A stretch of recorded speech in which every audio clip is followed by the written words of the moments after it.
नमस्कार, मी सुनील. आपण पाहतात आवाज इंडिया मराठी. आता एक नजर टाकूयात महत्त्वाच्या घडामोडींवर. अरविंद केजरीवाल यांच्या आम आदमी पक्षाला मोठा राजकीय धक्का बसल्याची चर्चा आहे. राघव चड्डा यांच्यासह पक्षातील 7 राज्यसभा खासदारांनी पक्ष सोडून भारतीय जनता पक्षामध्ये प्रवेश केला, असं वृत्त समोर आलं आहे. या घडामोडीमुळे दिल्ली आणि पंजाबच्या राजकारणात मोठी खळबळ उडाली आहे. या पार्श्वभूमीवर ज्येष्ठ समाजसेवक अण्णा हजारे यांनी तीव्र प्रतिक्रिया देत पक्षफूट रोखण्यासाठी कठोर कायद्याची गरज व्यक्त केली आहे. सत्तेचा आणि पैशाचा मोह यामुळे नेते पक्षांतर करत असल्याची टीका त्यांनी केली. तसंच मतदारांनी चारित्र्यवान उमेदवारांची निवड करावी असं आवाहन करत सध्याचं राजकारण स्वार्थावर आधारित झाल्याची खंत त्यांनी व्यक्त केली आहे.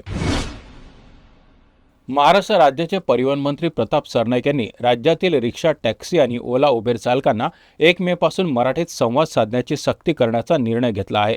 त्यानुसार सरकारने सर्व चालकांना मराठी भाषा शिकवण्याचे आदेश दिले आहेत आणि याबाबत 28 मार्च रोजी मंत्रालयात बैठक आयोजित केली आहे, ज्यात संबंधित सर्व पक्षांशी चर्चा केली जाईल आणि त्यांच्या शंका दूर केल्या जातील.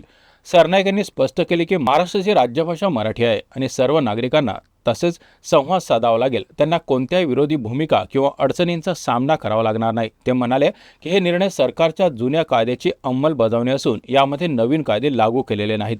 तथापि या निर्णयावर शिवसेनेचे नेते संजय निरुपम आणि वकील गुणरत्न सदावर्ते यांनी विरोध केला आहे. त्यांचं म्हणणं आहे की या निर्णयामुळे काही अडचणी येऊ शकतात, विशेषतः त्या चालकांसाठी ज्यांना मराठीचं चांगलं ज्ञान नाही. या संदर्भात सरनाईक यांनी स्पष्ट केले की सर्व शंका 28 मार्च रोजी होणाऱ्या बैठकीत दूर केल्या जातील, असं सरनाईक यांनी म्हटलं आहे.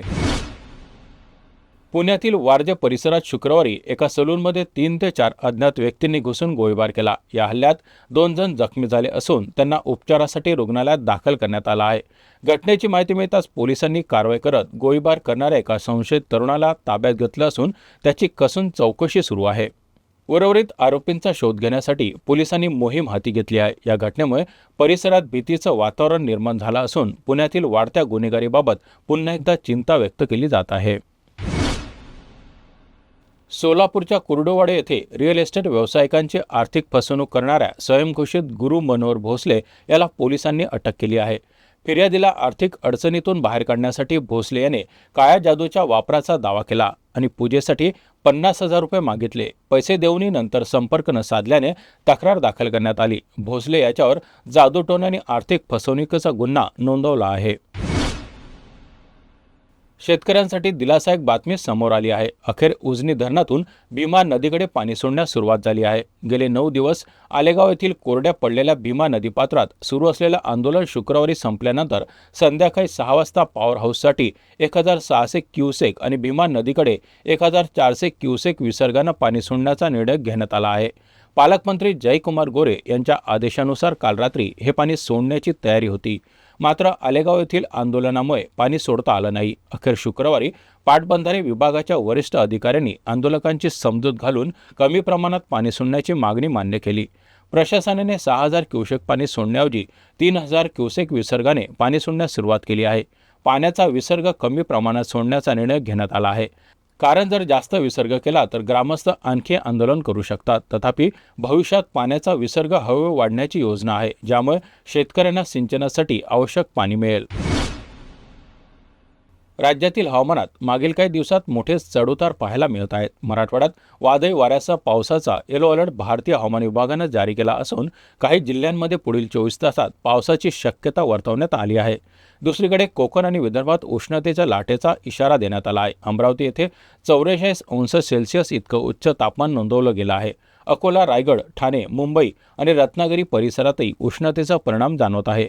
मुंबईतील काही भागात अवकाळी पावसानं हजेरी लावली असून साततच्या अवकाळी पावसामुळे शेती पिकाचं मोठं नुकसान होत असल्याची चिंता व्यक्त केली जात आहे. परभणी, नांदेड, कोल्हापूर, सोलापूर, पुणे, सातारा आणि सिंधुदुर्ग जिल्ह्यांमध्ये वादळी वाऱ्यासह पावसाचा अंदाज आहे. शुक्रवारी IPLच्या सामन्यात RCBने दमदार कामगिरी करत गुजरात टायटन्सवर 5 गडी राखून विजय मिळवला आहे. चिन्नास्वामी स्टेडियम येथे झालेल्या सामन्यात दोन्ही संघांनी जोरदार खेळ दाखवला. प्रथम फलंदाजी करताना गुजरातने 20 षटकात 206 अशी भक्कम धावसंख्या उभारली. युवा फलंदाज साई सुदर्शनने उत्कृष्ट खेळी करत संघाला मोठा स्कोअर मिळवून दिला. लक्ष्याचा पाठलाग करताना विराट कोहली पुन्हा एकदा चेस मास्टर ठरला. त्याने संयमी सुरुवात करत निर्णायक क्षणी आक्रमक फटकेबाजी केली आणि संघाला विजयाच्या जवळ नेलं. अखेरीस RCBने 5 विकेट्स राखून सामना जिंकत आपल्या चाहत्यांना जल्लोषाची संधी दिली. या बातमीपत्रात इथेच थांबत आहोत. पाहत राहा आवाज इंडिया मराठी.